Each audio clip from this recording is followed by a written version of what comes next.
How Yeah. you holding up? Man, I'm good. I'm blessed, man. I can't really complain. Everything's going great. Lemonade's doing its thing. I'm just lucky to be here, man. Just blessed. Mm. Have you guys been to South Africa before? Nah, I've never been. I never left the U.S. Like, so I'm not as hip to everything going on. Like, I want to. I definitely want to see the world and all these different places. But my music's doing it for me first. You know. Mm. The Yeah. crazy thing is that your music is touching down on places that you haven't traveled. You know, Yeah. like did Yeah. you foresee that happening? Like your music is now in South Africa. It's charting in the UK, everywhere, Yeah. bro. Man, I never thought of it. You know what I mean? I come from a small town, Jacksonville, Florida. So like the fact that people all over the world be listening to my music, I never thought of it like that. But the fact that they are and that they're liking what they're hearing and it's going all number one all these crazy places, I'm just I don't know. You can't even put it into words, man. It's just a crazy feeling. Yeah. I mean, when we do our Googles, we expect to see 1, 2, 3, maybe 4 people in a group. Yeah. And then your picture pops up, and there's like 4,322 of y'all, you know? So how many people actually make up internet money, and how you guys get to share your responsibilities and even your money? Yeah, so there's like 50 people in Internet Money. It's made up of like producers and artists and creative directors and photographers and engineers. We're just all a part of a collective called Internet Money, and we just all put our egos aside to kind of build something bigger than ourselves. I founded Internet Money, and we've been around for a couple years. We helped break Juice WRLD, Ian Dior, Lil Tecca, Trevor Daniel. So people been listening to us for 3 years now. We produce a lot of big records and we put a lot of big artists on. I just don't think they ever got to put the name with the face or the face with the name or whatever like that. But here we are now. Now everybody's listening to our own song for once. Yeah. So it's cool. Let's trace it back a little bit. Like the name Internet Money is very unique, Yeah. but at the same time, it's relevant considering that we're living in an era where the internet is everything. Yeah. How did Right. you guys come up with the actual name, bro? Oh man, the actual name it just came from like I was working with an artist at the time. His name was More Money, and then his creative director, his name was Art Money, and then they called me Internet Money because I sold beats on the internet. So I was like, all right, cool. So I tweeted it out one day, and then producers were like, oh man, I'm making that Internet Money. Shout out to Taz. I'm like, nah, I'm not gonna let people take this and try to run off with it. I was like, nah, I'm gonna call it something. Yeah. So I was like, nah, I'm gonna start a collective, and we called Internet Money. We just gonna run it up, and the name just kind of became bigger than itself, and now we're here in this position, man. Yeah. Now, when we look at you guys look like a solid family. There's great camaraderie and brotherhood, and it looks very, very strong from the outside. But how do you guys manage to stay together in one house? Oh man, it's a lot of I think we're all comfortable enough with each other to the point where if there's problems or anything going on, people don't take it too personal, and we hash out our differences like man to man, as opposed to like letting stuff build up and then it just like breaking us. But living in a house with all these people, we don't live in a house with 50 people. Like people live all over the world. But yeah, there's probably like on a given day-to-day basis, probably like 12 to 15 people in and out the house, like doing that at different times. So it's a weird dynamic, and I kind of gotta play like father figure sometimes and keep everybody together, like talk about differences or hash stuff out. But we're all respectful towards each other, and it definitely is like a family. It's a brotherhood, and we all just want to win with each other. So any way that makes it easy for everybody to win together, we're going to do it. You know what I mean? We don't really care about egos or who gets more than the other, because we know we can all win together. You know what I mean? 100%. And when we fast forward a little bit to this song that has solidified you guys as a collective to be on the lookout for, as Internet Money, the song Lemonade, it's so crazy, man, because when I was reading up it, apparently you guys started working on this record like way back in 2017. Yeah. It went through a couple of hands. From what I saw, it started from Jazzy and Johnny way back in 2017. What would you say makes this record special? Yeah, so I wrote the record with Jazzy and Johnny Yukon 2017, October 7th. That's the day we made Lemonade. And then Don Tolliver cut it September 2018. So it was sitting around for a year. And then we started working on it June 2020. And then, I put Nav and Gun on. I was like, let's do something with this record. This is pretty crazy. So we started reworking it, and then it all just came together. How do you get Nav and Gunna though? Because Nav is also like a big superstar in his own right. I know you have access to a whole lot of artists, but why Nav and why Gunna, and how did you reach out? So Nav just released his project at the time that we were working on Lemonade, The Good Intentions or whatever. I was a fan of it. Like, I really liked it. And I liked specifically the song Recap on there with Don Toliver. And I thought that Don and Nav always sounded really good together. Like, their voices sound unique next to each other. And I was like, man, I would love for Nav to be on Lemonade, because it kind of reminded me of Yosemite, the Travis Scott song that had Gunna on it. And I was like, man, you know what? I was like, let me just get Nav, and then let me go get Gunna on it. And I already got this Don hook. I'll just put it together like that. So, you know, whenever you produce all these records and you build up a name and a brand at some point, you can kind of reach out to people and be like, yo, how do I get this happen? Or how do I make this on the song? You know what I mean? And you know, we got the connections, and people just respect us enough to where we made it happen. Normal producers, I don't think, will be able to do that. But we stayed down and stayed in the back enough and kept our head down and stayed working, and just accomplished everything and stockpiled all these accomplishments to where now whenever we want to get stuff done for us, people are like, you know what, I'm going to believe in it because you guys believed in us for so long. So it's just a respect thing with other artists and everybody, for sure. Yeah. Speaking of the big artists that you guys worked with, there are also artists that you guys broke that ended up becoming big artists. And you mentioned them, the likes of Lil Tecca and Juice WRLD. Now, how did you guys feel when you started hearing the music that you guys were making and actually seeing it make waves? Man, it's kind of like surreal. It's like I'm in a dream still. Like, I feel like I'm gonna wake up and all this is gonna be fake. You know what I mean? Like, whenever we were part of all those artists' careers and making the records with them, just to see them like kind of go from walking in the studio and being nobody to people not wanting to work with them to like everybody in the world listening to their music, or you be riding in a car with the windows down and you hear like Lucid Dreams just drop by, or like Ransom drop by, or other songs that we produce, you know what I mean? Just like ride by, people be listening to it. It's like, man, it's just crazy how you can make something in your bedroom from nothing with people who are just like normal people. And they could go on to become superstars off of just like songs. I've seen it happen first and foremost. So it's really just, you know, no dream's ever big enough, and just believing in people whenever, you know, they have their passions and they want to chase something, like empower them and help them accomplish their dreams and their goals. And, you know, you can win too by helping others. Yep. Yeah. But, you know, it's one thing to look at productions you've had a hand on, you know, like you mentioned Lil Tecca and you mentioned all these other artists. When it starts happening for you, like, at what point did you take it all in that, oh, shit, like, this is bigger than us right now? Yeah, I don't think I've had that moment yet, because, like, we've been a part of big records as a producer, so it's like, I'm looking at it like, yeah, I've been here before, I know how it feels, but in reality, it's like, nah, I'm the artist now, so of course I get to do cool stuff like this, like, get on a Zoom call where, you know, it's like #1 in South Africa or wherever's going on. Like, it's a crazy feeling, man. Like, the fact that you can just make music that just touches people all over the world is like a beautiful thing, and it comes from us now. So it's a blessing, man. We're here. Yeah. When you bring it back to when you guys started and how you guys started, I mean, you were creating beats on YouTube. Did you guys have a specific artist that you really hoped would be like, you know what, with what we're creating, I just hope someone or whoever it is would hop on and ride this particular production?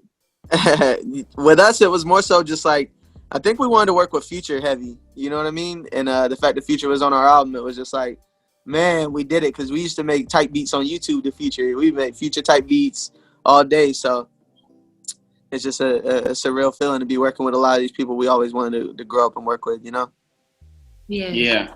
That's crazy, man. But let's talk about the role of a producer, because when she mentions creating beats and just working with all these big artists, producers, maybe in a South African context, because in America, I think like we are aware of people's productions and who they are, but producers never get as much love as the artists until they have like a solid catalog of successful music. Right. You know, like, how do you guys feel about your current achievement? Because you say Taz, you say Internet Money, a lot of people already understand the heat that comes with the name.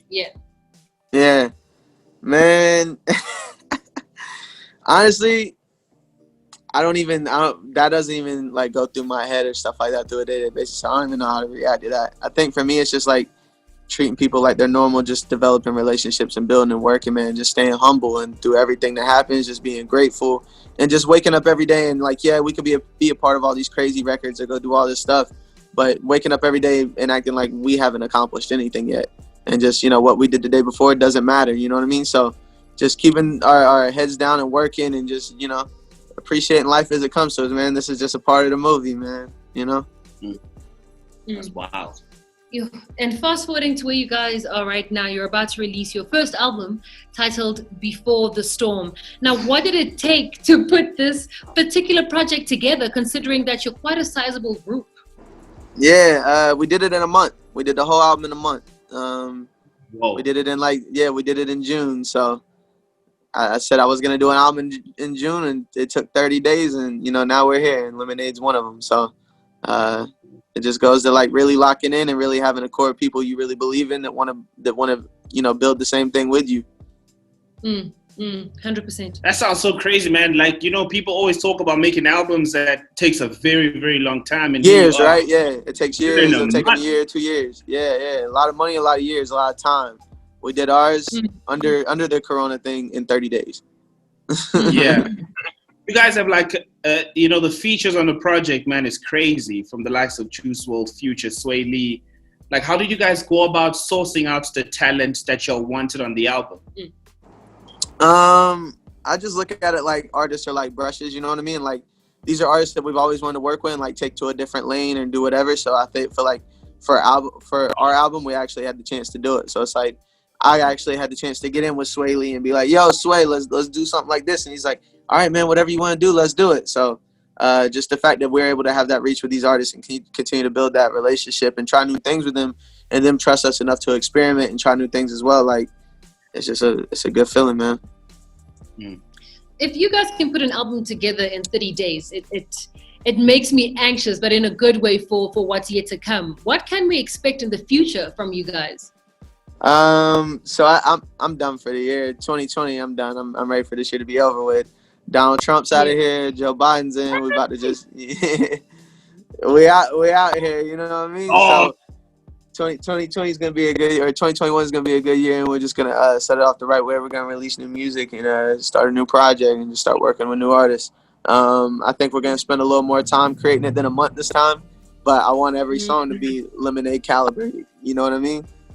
You know, with several artists, we always see them drop a remix to a song after its success. Would you guys drop a remix to Lemonade? Yeah, Lemonade? We dropped a couple of them. We dropped a remix with Roddy Ricch for the Lemonade, and we got a Latin remix to Lemonade coming out featuring Inwell. I want to do an African remix, man. Put Burna Boy on. I feel like that'd be crazy, but you know. Yeah. And when you talk about African artists, who's on your circuit right now? Who are you listening to from the continent? I like what is David O? Is it Davido? Yeah. David O? Like him. Yeah. Burna Boy, mentioned Burna Boy fan. Really love Burna Boy. Nasty C. We work with him a lot. He's fire. Oh. Yeah. Okay. We're hip. Yeah. So we're out here. We're working with a couple of them, but that's really it, man. I gotta get more hip. I gotta come out there and just soak in the culture. You know what I mean? Yeah. And Nasty C, tell us a little bit more, like some of the stuff that you guys are working with him. Like, what kind of songs? So my producer Cody has been working with Nasty C for like a year now. But you know, he was on the record that won an award at the Grammys or something over there. But yeah, we got a relationship and we're working. So we kind of just building the relationship more and have more stuff on the way for sure. Something in the pipeline, which is very, very interesting. Now we're hearing all the good stuff. I want to know, what has been the greatest challenge when it comes to navigating the music industry?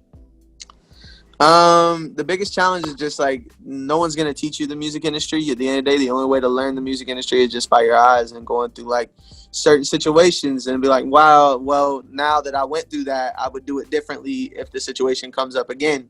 And it will, you just don't know when. So it's just like preparing yourself for these other situations and learning firsthand experience. You know what I mean?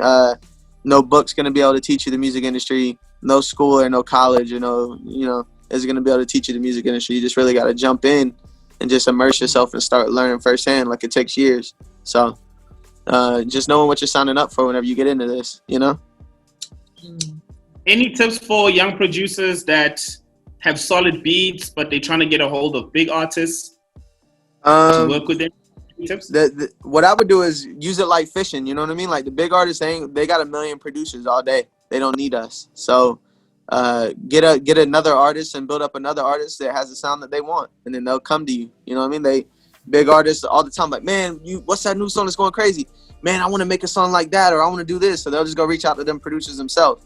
So my advice for new producers is go find new artists, go start working, build new sounds, develop relationships, learn how to work in studio sessions, and practice. So whenever you do get to the big leagues and you do get in the studios with Drakes or the Futures or the Sway Lees or whoever, you know what you're doing in the studio, and you can run a whole studio session by yourself. You know what I mean?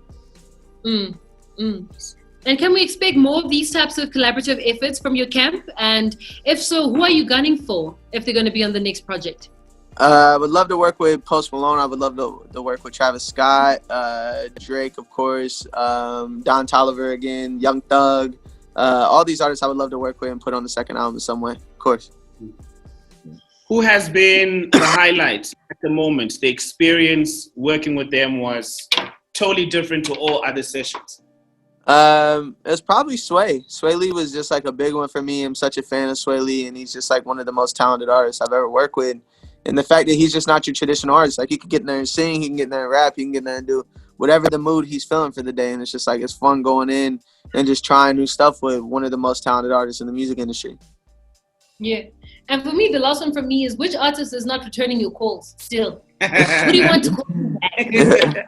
Man, I'm not gonna say no names, man, but I just also know that like I don't pick up the phone and call people. So it's like, it's not that they're not returning my calls, it's just that I don't call them. So if I reach out to whoever, I'm pretty sure I could get whoever I wanted to get. But I keep it to myself, and I like working with who I like working with.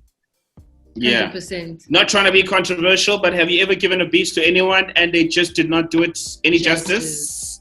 All the time. That happens all the time. But you know, I'm a big believer that things happen for a reason. And you know, if the artist was supposed to be on that beat and it happens and it goes up and becomes one of the biggest songs in the world, then that's how destiny was supposed to be. And if it doesn't, then hey, maybe that beat was meant for somebody else.